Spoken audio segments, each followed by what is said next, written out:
31 मार्च 1995 Romania की national airline टेरोम की flight 371 Bucharest के हेनरी कोंडा इंटरनेशनल एयरपोर्ट से बेल्जियम के ब्रस जाने के लिए तैयार हो रही है। यह एक एयरबस A310-4 एयरक्राफ्ट है जिसमें 60 पैसेंजर्स और 9 क्रू मेंबर सवार हैं। इस प्लेन की कमान 48 साल के कैप्टन लीवू बटनो के हाथ में है, जिनके पास करीब 14,000 फ्लाइंग आवर्स का एक्सपीरियंस है।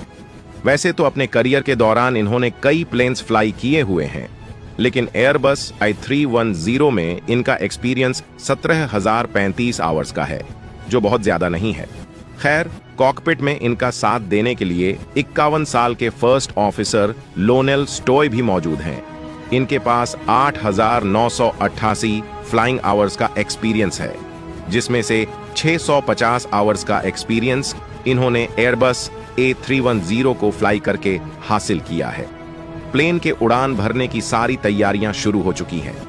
फ्यूल भी भर दिया गया है और ग्राउंड स्टाफ प्लेन को पुश बैक करके सही दिशा में खड़ा कर चुके हैं। कुछ ही समय में फ्लाइट को टेक ऑफ क्लियरेंस मिल जाता है और धीरे धीरे स्पीड बढ़ाते हुए टेरोम फ्लाइट 371 9:06 के लोकल टाइम पर उड़ान भर लेती है। सुबह का वक्त है, बाहर का मौसम भी साफ है और प्लेन स्मूथली अपने मंजिल की तरफ बढ़ रहा है। लोग हल्की फुल्की गॉसिप के बीच अपनी जर्नी को एंजॉय कर रहे हैं। कॉकपिट में भी दोनों पायलट रिलैक्स हैं, लेकिन बार बार उनकी नजर थ्रोटल सिस्टम पर जाकर रुक जाती है, क्योंकि इसमें एक बहुत बड़ा फ्लो है जो इस पूरे हादसे का बड़ा रीजन बनने वाला है।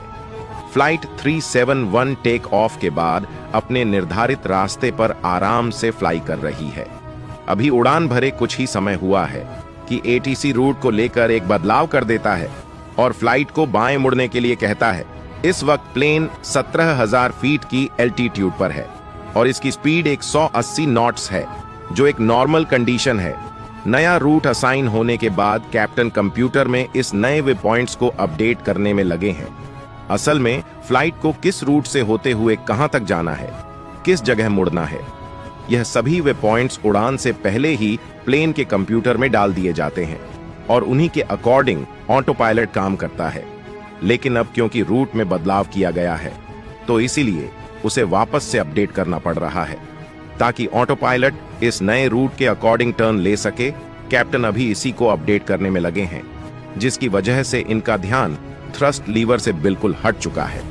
दूसरी तरफ फर्स्ट ऑफिसर भी फ्लाइट को मॉनिटर करने में लगे हैं, लेकिन तभी पहले इंजन का थ्रस्ट लीवर खुद बखुदा कम होने लगता है।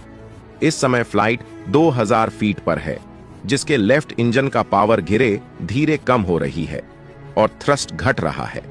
कैप्टन प्लेन के फ्लैप को ओपन कर चुके हैं ताकि प्लेन की लिफ्ट बढ़ चुके और यह स्मूथली टर्न कर सके, लेकिन धीरे धीरे मुड़ने की जगह प्लेन अब बहुत ही तेजी से बाईं ओर मुड़ने लगा है, क्योंकि इसका एक इंजन दूसरे के मुकाबले ज्यादा फोर्स जनरेट कर रहा है।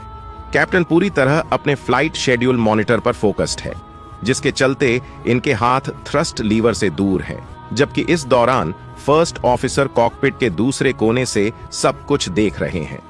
तभी उन्हें महसूस होता है कि प्लेन थ्रस्ट नहीं ले पा रहा है, इसलिए जल्दी से कैप्टन को कहते हैं, फ्लैप बंद कीजिए। कैप्टन फ्लैप बंद कर देते हैं, लेकिन कुछ ही सेकंड में फर्स्ट ऑफिसर फिर से उनसे फ्लैप को पूरी तरह बंद करने को कहते हैं। इस बार कैप्टन की तरफ से कोई जवाब नहीं आता। जब फर्स्ट ऑफिसर जवाब पाने के लिए कैप्टन की तरफ देखते हैं, तो वह हैरान हो जाते हैं, क्योंकि कैप्टन पसीने से भीगे हुए अपनी जगह पर बदहाल पड़े हैं। इस समय 9:08 हुए हैं। फर्स्ट ऑफिसर थोड़ा घबराते हुए कैप्टन से पूछते हैं, क्या आप ठीक हैं? इस पर कैप्टन की तरफ से कोई भी जवाब नहीं आता है। पहले तो फर्स्ट ऑफिसर सोचते हैं कि कैप्टन शायद टेम्परेरीली असहज महसूस कर रहे हैं, लेकिन जब वह देखते हैं कि कैप्टन पूरी तरह से सुन्न होते जा रहे हैं, उनके चेहरे पर पसीना साफ दिख रहा है, सांसें भी ऊपर नीचे हो रही हैं, तब उन्हें किसी अनहोनी का एहसास होता है। वह जल्दी से कैप्टन की तरफ बढ़ते हैं, लेकिन तभी कैप्टन का सिर एक झटके से पीछे की तरफ झुक जाता है और उनका पूरा शरीर ढीला पड़ जाता है। जल्द ही फर्स्ट ऑफिसर को समझ में आ जाता है कि यह सिर्फ मामूली डिस्कम्फर्ट नहीं है, बल्कि कैप्टन को हार्ट अटैक हुआ है और वह दुनिया को हमेशा के लिए अलविदा कह चुके हैं। यह एहसास होते ही वह कुछ सेकंड के लिए शॉक्ड रह जाते हैं। उन्हें समझ में नहीं आता कि क्या करें। उनकी नजरें अब भी कैप्टन पर हैं, लेकिन उन्हें प्लेन को भी कंट्रोल में रखना है, क्योंकि प्लेन अब 17 डिग्री बाईं तरफ झुक चुका है। इसलिए फर्स्ट ऑफिसर जल्द ही खुद को संभालते हुए ऑटो पायलट को एंगेज कर देते हैं। फर्स्ट ऑफिसर की घबराहट अब पैनिक में बदलने लगती है।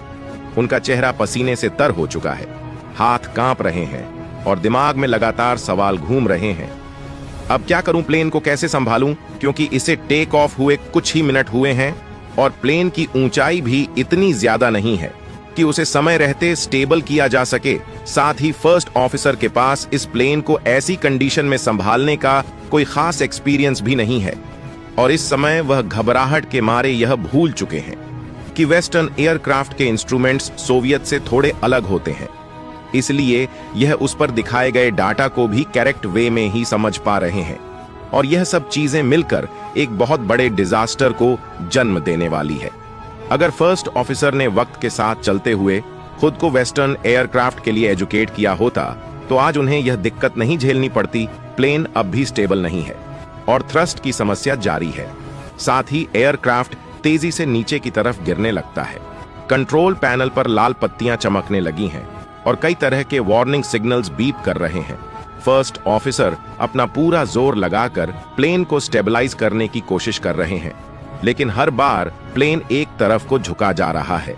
अकेले इतने बड़े क्राइसिस को संभालना फर्स्ट ऑफिसर को भी नामुमकिन सा लग रहा है। कुल मिलाकर कॉकपिट का माहौल बहुत ही ज्यादा टेंस है, लेकिन बाहर पैसेंजर्स को अभी तक कोई अंदाजा नहीं है कि उनके साथ आगे क्या होने वाला है। धीरे धीरे करके प्लेन अब और भी तेजी से गिरने लगा है और इस वक्त यह जमीन के बेहद नजदीक है। वार्निंग सेंसर अब पहले से ज्यादा तेज हो गए हैं। इसी बीच फर्स्ट ऑफिसर प्लेन को कंट्रोल करने की एक आखिरी कोशिश करते हैं, लेकिन अनफॉर्चुनेटली इस बार भी यह प्लेन को संभालने में फेल हो जाते हैं और प्लेन 600 किलोमीटर प्रति घंटे की स्पीड से गिरते हुए बुखारेस्ट के नजदीक एक खेत में क्रैश कर जाता है। जमीन से टकराते ही प्लेन के परखच्चे उड़ जाते हैं और इसमें मौजूद 300 लीटर जेट फ्यूल तुरंत आग की लपटों में बदल जाता है। अभी प्लेन बहुत दूर नहीं गया था, इसलिए कंट्रोल टावर तक इस धमाके की आवाज साफ तौर पर सुनाई देती है। इसलिए इस धमाके को सुनने के बाद जब वो रडार पर नजर डालते हैं तो वहां से फ्लाइट 371 गायब हो चुकी होती है। कंट्रोल टावर प्लेन से कांटेक्ट करने की कोशिश करते हैं, लेकिन कोई रिस्पांस नहीं मिलता। वह बार बार रेडियो पर फ्लाइट से बात करने की कोशिश करते हैं, लेकिन सामने से कोई जवाब नहीं आता। इसे देख उनकी चिंता बढ़ने लगती है और वह तुरंत ही आसपास फ्लाई कर रहे एयरक्राफ्ट को मैसेज भेजते हैं कि वह फ्लाइट 371 से कांटेक्ट करने की कोशिश करे। इस तरह दूसरे प्लेन के पायलट भी फ्लाइट 371 से कांटेक्ट करने की कोशिश करते हैं, लेकिन उन्हें भी कोई जवाब नहीं मिलता। इसके बाद control tower distress face declare कर देते हैं, जो एविएशन वर्ल्ड में एक इमरजेंसी सिग्नल होता है। फ्लाइट के साथ पूरी तरह से कांटेक्ट खत्म हो जाता है। उन्हें शक होता है कि प्लेन किसी बड़े हादसे का शिकार हो गया है। डिस्ट्रेस फेस डिक्लेयर करने के बाद सर्च एंड रेस्क्यू टीम्स को नोटिफाई किया जाता है और वह तुरंत क्रैश साइट पर पहुंचते हैं, लेकिन वहां का मंजर देख सबके होश उड़ जाते हैं, क्योंकि प्लेन इतना स्पीड से टकराया था कि वहां की जमीन पर 20 फीट गहरा गड्ढा बन गया था। इस जगह के आसपास प्लेन के टुकड़े हर तरफ बिखरे हुए थे और एक बड़ा एक्सप्लोजन होने की वजह से वहां आग लग चुकी थी। प्लेन का जमीन से इतना जोरदार टकराव हुआ था कि आसपास मौजूद घरों की दीवारों पर दरारें पड़ गई थीं। इस दर्दनाक हादसे में 60 पैसेंजर्स और 9 क्रू मेंबर्स में से कोई भी जिंदा नहीं बच सका था और पायलट का तो यह हाल था कि उनकी बॉडी को रिकवर करना भी काफी मुश्किल हो गया था, क्योंकि प्लेन बेहद तेज स्पीड में सीधे नोज के बल गिरा था। ऐसे में सबसे ज्यादा इंपैक्ट सामने वाले हिस्से पर ही पड़ा था और कॉकपिट पूरी तरह से चकनाचूर हो गया था। क्रैश के बाद रोम और इंटरनेशनल एविएशन अथॉरिटीज इस हादसे की गहन जांच शुरू कर देती हैं। उनका ज्यादातर शक थ्रस्ट लीवर की खराबी की ओर जा रहा था, लेकिन कहीं ना कहीं यह भी लग रहा था कि इस हादसे का इकलौता रीजन थ्रस्ट लीवर नहीं हो सकता।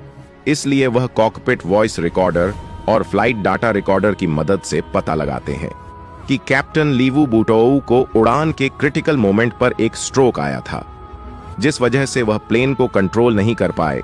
साथ ही एयरबस A310 के थ्रोटल में आए मेल फंक्शन ने इस सिचुएशन को और भी खतरनाक बना दिया था। फर्स्ट ऑफिसर लनल स्टॉय ने अपनी तरफ से पूरी कोशिश की, लेकिन थ्रोटल की टेक्निकल समस्या और कैप्टन की मौत हो जाने की वजह से प्लेन को बचाया नहीं जा सका। इसके अलावा फर्स्ट ऑफिसर का सोवियत प्लेन में एक्सपीरियंस, ट्रेनिंग की कमी और सही डिसीजन नहीं ले पाना भी इस हादसे की वजह बना। इस हादसे के बाद एविएशन इंडस्ट्री में ऐसी दुर्घटनाओं से बचने के लिए कई नए सेफ्टी मेजर्स इंप्लीमेंट किए गए।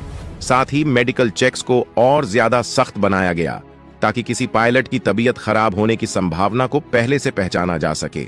साथ ही एयरबस ने अपने प्लेन्स में थ्रोटल से जुड़े इशू पर खास ध्यान दिया और उसमें कई तरह के मॉडिफिकेशन किए गए ताकि आगे इस तरह के हादसे से बचा जा सके।